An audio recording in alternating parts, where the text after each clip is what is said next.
We need to do a better job of supporting our elders, supporting those who built this country. And that's what we're going to do.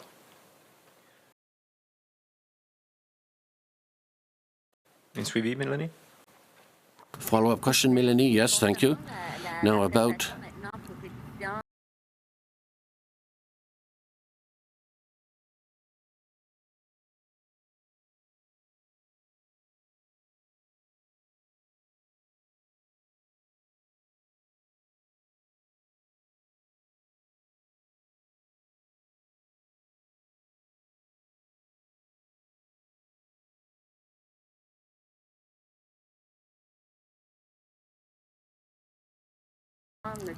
this emergency benefit for students in Quebec, it seems to go against the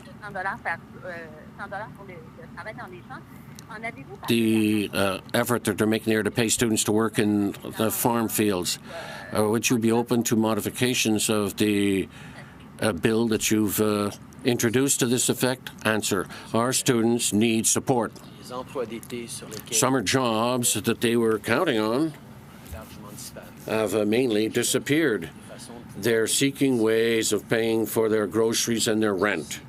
Now, I know that our young people throughout the country do want to help out and will be there to help out, but we also have to be there to help them.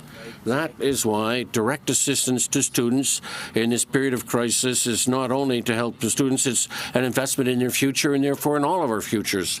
We need our students to be able to receive this assistance that's necessary this summer, that they have opportunities to develop the work experience that will be necessary for the rest of their working lives. And we also need to ensure that they can finance their studies once September rolls around. We're very happy to work with the other parties, in particular provinces, to improve the assistance that we're providing to various sectors, including students, and we will continue to work with the provinces and territories. Thank you. Operator. Thank you. Merci. Prochaine question, Catherine Lévesque, La Presse. Catherine Lévesque, La Presse. Question? Good morning, Mr. Trudeau. So I'd like to come back on the long-term care facilities. Are you serious when you say that you're ready to bring these under federal control, or was that a slip of the tongue? Answer: I've always said that I had no intention of involving myself in provincial areas of jurisdiction, but we will have discussions with provinces on how we can help them get control over the situation in the short term, and over the longer term ensure adequate financing for our healthcare systems throughout the country. But the federal government has no intention whatsoever of involving itself in matters of provincial jurisdiction. Follow-up question: yes, now you've said that, but you said that you're ready to discuss these matters as to whether it could become under the Canada Health Act. But on these national directives that you talk about, after your discussion yesterday with the premiers, what could you agree to concretely? And did you not wait a little bit too long to discuss these directives where provinces have already started discussing their own reopening plans? It's been weeks now that we've been discussing with provinces the basis for these directives, that they be based on facts, that they assure protection to workers, and that they provide for increased tracing and testing. We fully agree on the basic principles and practices and approaches that are necessary, but at each step we do recognize that the various provinces and territories will have different approaches. So what we wanted to do with this is to develop a model that it would be supported by all provinces, and they could develop further in their own way, so that Canadians throughout the country see that our measures are science-based and based on a common approach throughout the country in order to ensure safety and allow the progressive, gradual, and safe reopening of the economy. Thank you. Merci. Next question, Justin Lane, Freelance. Line open. Good morning, Prime Minister. I want to ask you about a report that came out yesterday from the correctional investigator. He wrote that prisons across the country facing COVID-19 were throwing inmates who were symptomatic or were tested positive for COVID-19 in what they were calling medical isolation, but what he describes basically as solitary confinement, and said basically it was not justifiable or tolerable. I'm wondering if you're comfortable with federal prisons throwing inmates in what is essentially solitary confinement in the midst of a pandemic. We have taken a number of strong measures in corrections facilities to protect inmates and staff members from the spread of COVID-19. I am aware of the report put out yesterday, and we are following up on the details. Follow up, Justin? Yeah, frankly, Prime Minister, it's been frustrating asking you about this. Your public safety minister is, of course, the one responsible for Canada's prisons, but he hasn't really been seen in the past month, aside from a brief press conference on a different matter. Where is Public Safety Minister Bill Blair? Minister Blair is working extremely hard on keeping Canadians safe, whether it is dealing with the Nova Scotia tragedy, as you all know, or working with the public, with the Border Services Agency to make sure that our border measures are strong in place. He's been working with provinces on preparation for floods and forest fires as they come up this season. He's also continuing to work on the strong gun control measures that we've had to do. We have been incredibly fortunate to have Minister Blair work on the corrections file as well as all the other files that keep Canadians safe, and I'm very proud to have him by my side. Thank you. Next question, operator. Thank you. Merci. Next question, Teresa Wright, Canadian Press. Line open. Good morning, Prime Minister. The World Health Organization has issued a statement saying there's no evidence people who recover from COVID-19 are protected from a second infection, and that was in response to countries discussing the possibility of issuing immunity passports to people who have recovered. How wise is it to be discussing plans to lift restrictions with provinces if it's possible that people could get sick more than once from COVID-19? In the approach that we're taking very carefully around the provinces and across the country on looking at reopening, I don't believe that there are any of the plans that hinge on certain people or individuals being immune or having immune to COVID-19. The focus we have is on continuing to prevent spread through social distancing measures, through PPE in workplaces, through various measures of protecting Canadians as we move forward. There is still an awful lot of science being done on the idea of immunity on protections, which is why we've invested significant amounts of money in a new Canada immunity task force that will be examining these issues. But it is very clear that the science is not decided on whether or not having had COVID once prevents you from getting it again. We know it is something that we need to get clearer answers to, and until we have those clear answers, we need to assume that and err on the side of more caution. Okay. There's no scientific proof yet that says that if we get COVID-19 once, we become immune from a second infection. Therefore, all the plans put forward by provinces are based on the protection of Canadians, preventing further spread of COVID-19.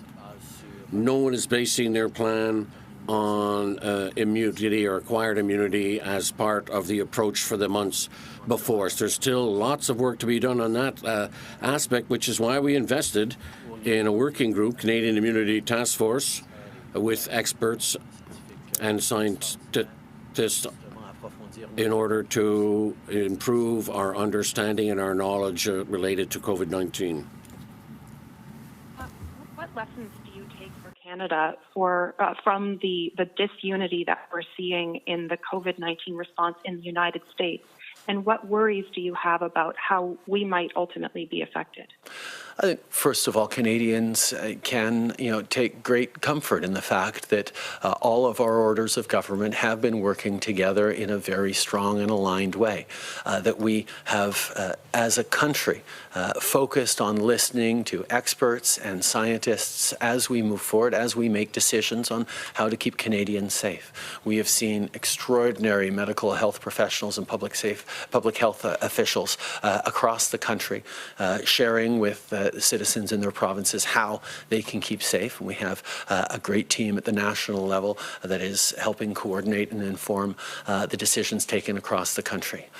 As we move forward with a framework and guidelines that will impact on the direct decisions taken by the provinces that the provinces themselves are working with us to generate, we've seen that this unity that Canada has, despite tremendous variance in impact of the virus, in nature of the economies and the kind of situations people live in, has been deeply reassuring to Canadians, and we will continue focusing on that. And as part of the way forward, we will continue to make sure that Canada and Canadians are protected from external sources of the virus, whether that's keeping up international border measures or moving forward on specific measures around quarantine for anyone who arrives in this country. These are the things that we're going to continue to do. Bonjour, M. Trudeau. Louis Blouin de Radio-Canada.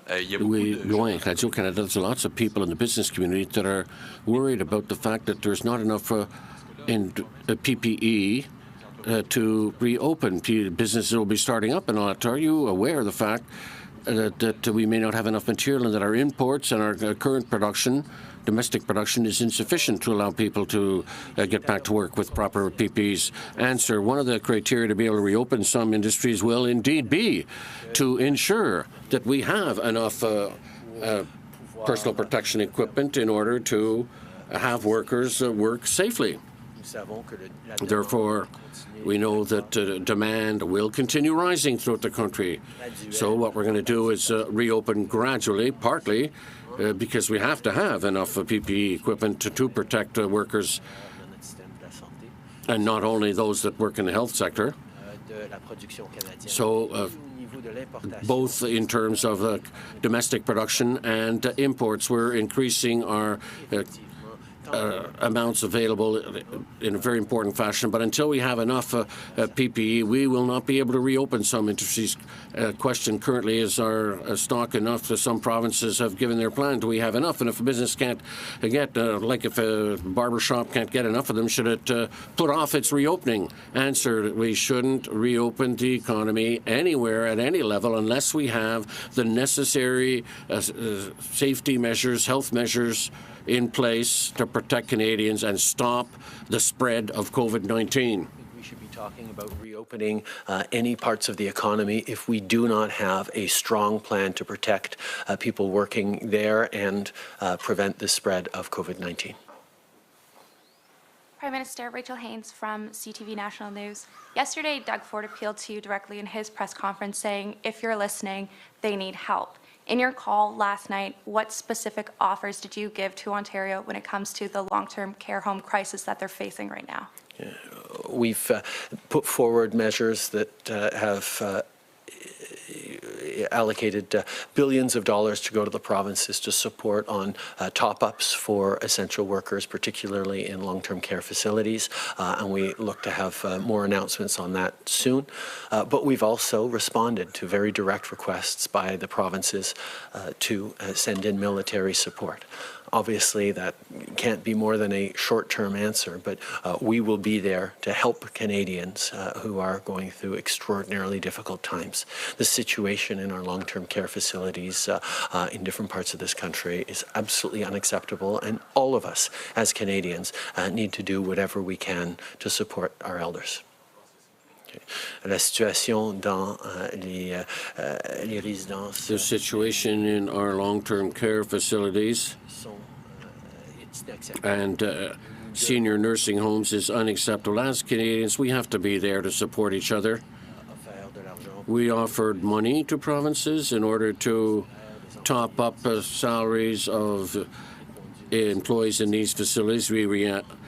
answered positively to the request for the armed forces and to assist in getting control of the situation. We will be there as much as possible because that is what Canadians expect of us. In your answer just now to my colleague, you said that Canada won't reopen its economy if we don't have enough PPE and enough masks, but we know right now that we don't have that. We just had to return some masks that came from China because they are not up to standards. We also know that there is this crisis that's going on in long-term care homes. Is it too early to even have these conversations about reopening the economy when there are still so many issues that we're dealing with right now?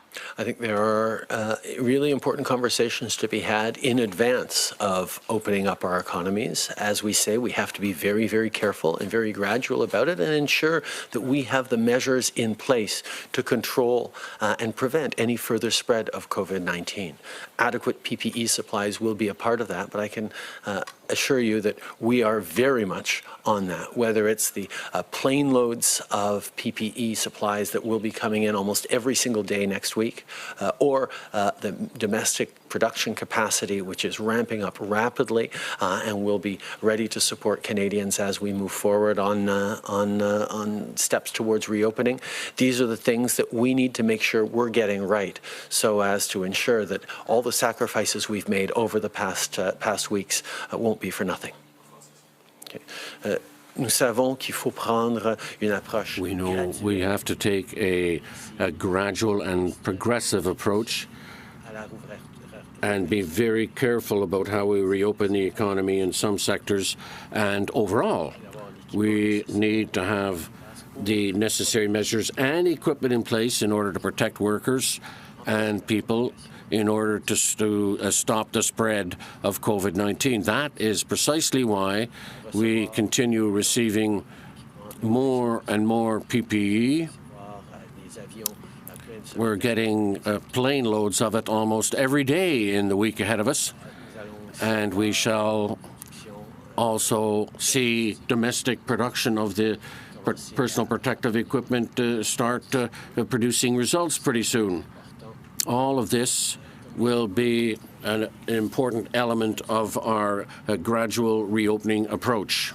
CBC News, you said that the science hasn't decided yet on whether or not someone can become immune to COVID-19 if they already have caught it. You said Canada's studying this, but what other concerns do you have about immunity passports or certificates that might be needed down the line to prove that you are immune to COVID-19 at mass gatherings or sporting events, even to attend work when the economy eventually does reopen? I think any such discussions or decisions need to be based on very strong and very clear scientific evidence. That's why our scientists are looking very, very carefully, as are people around the world, at what kind of immunity the presence of antibodies could deliver to Canadians, to people who've already been affected, and what impacts that has. We're not there yet on being able to make a pronouncement on that, so all the other elements are not discussions to be had now. The European Union is planning a major funding event for the World Health Organization at the beginning of May. Will Canada be part of that event? And would you consider attaching some sort of conditions to that funding, like a review of the WHO's handling of this pandemic? Canada will always be there to support science and the work done internationally on keeping our planet and our citizens safe. This is something that we are looking to participate in. I think, like many countries, there are questions around how to ensure that we learn from this situation and we get better at dealing with these things with a level of transparency and rigor that I think citizens expect. Hi, Prime Minister. Crystal Logue with Global News. Can you speak a bit more about what the federal government responsibility on rulemaking falls when it comes to reopening the economy, and where it will be up to the provincial government so far as responsibility in rulemaking and on the reopenings of the economy? Our Constitution lays out very clear areas of federal, of provincial, of municipal, by extension, responsibilities. And of course, the provinces will have a lead role in determining how their economies will reopen. But that's why we've been working with the provinces, who are very varied in their realities, in what they are being challenged with, to establish a base level of criteria criteria, a checklist, a set of guidelines that will ensure that right across the country, the decisions being made by each province will be based around a shared understanding of the science and the steps necessary towards reopening. But of course, every province has its responsibility and its decisions to make on how it reopens. And I understand that some premiers last night indicated that a renewed infrastructure program will be vital to restarting the economy. With construction season upon us, can you tell us about the federal plans in this regard and whether or not the federal government will allow municipalities in particular to contribute a small percentage of cost to any municipality project? We understand the importance of getting our economy going again as quickly as possible, but that as quickly as possible depends very much on ensuring that we are arresting the spread of COVID-19 and in an ability to prevent further spread. That is why, yes, we are in discussions with the provinces around infrastructure investments to benefit from this construction season, but we need to make sure we're doing that safely and responsibly, and that is also part of the conversations we're having with the provinces.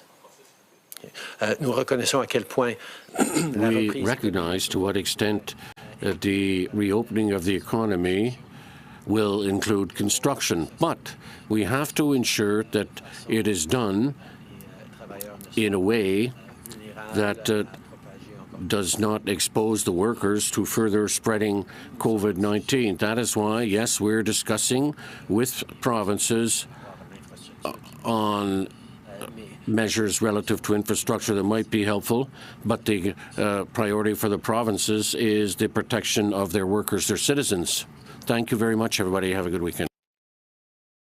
That was Prime Minister Justin Trudeau speaking outside Rideau Cottage, taking questions about the government response to the COVID-19 crisis. Let's go back to David Akin now. David, he took a lot of questions about whether the federal government should take over care of our elders. What's that all about? Yeah, I guess this was a phrase he used yesterday when he was talking about assisting chiefly Ontario and Quebec. That's where the real crisis is in terms of long-term care homes. So I guess he used a phrase yesterday, and not surprised, in Quebec, anytime that the federal government even pokes its head up to say, hey, we can help over here, it sets alarm bells ringing among Quebec, which is very protective of provincial rights. And so he was asked to clarify whatever it was that he meant yesterday. And I think he did. I mean, he was asked twice and said it in both French and English, saying that the federal government has no intention of interfering where there's provincial jurisdiction, and that would be essentially to take over I guess, employment or somehow take over long-term care facilities. Long-term care facilities and retirement homes, just like hospitals or schools, are the exclusive jurisdiction of provinces in every single province. And right now, some of those provinces are having trouble controlling the outbreak of COVID-19, particularly in long-term care homes. That is chiefly in Ontario and chiefly in Quebec. Both Ontario and Quebec have asked the federal government for help. They've asked the Army to come in and help with care of people in those homes, provide logistical support to those homes, and the federal government said, sure, no problem, we'll be happy to help. So that's where the federal government is coming in. There is another area where the feds are being asked to help in long-term care homes, and that's with cash. Cash to increase the pay of those personal support workers, registered nurses, etc., who are taking care of our seniors. And this was a theme that's really been playing now for a couple of weeks as we're learning more about the situations in these homes, some of the conditions in which our seniors are living right now, that as a society, and I think the PM hinted at this, we probably ought to think twice and take a second look at how we value those who care for our seniors and the amount of resources we put into seniors' care. I think that is definitely going to be one of the topics that's going to survive the COVID-19 crisis, and the Prime Minister is certainly hinting at that today. Keith, let's bring you in. It sounds like it was a plea from Premier Doug Ford about caring for the elders, especially since his own mother has been diagnosed with COVID-19. Yeah, indeed. And I think David made a very good point. What's going to outlive this pandemic is a refocus on seniors' care. It's been brought into the limelight now like it never has before. The crisis in Ontario care homes, what we've seen in British Columbia with a radical restructuring of the workforce in BC, it's taken some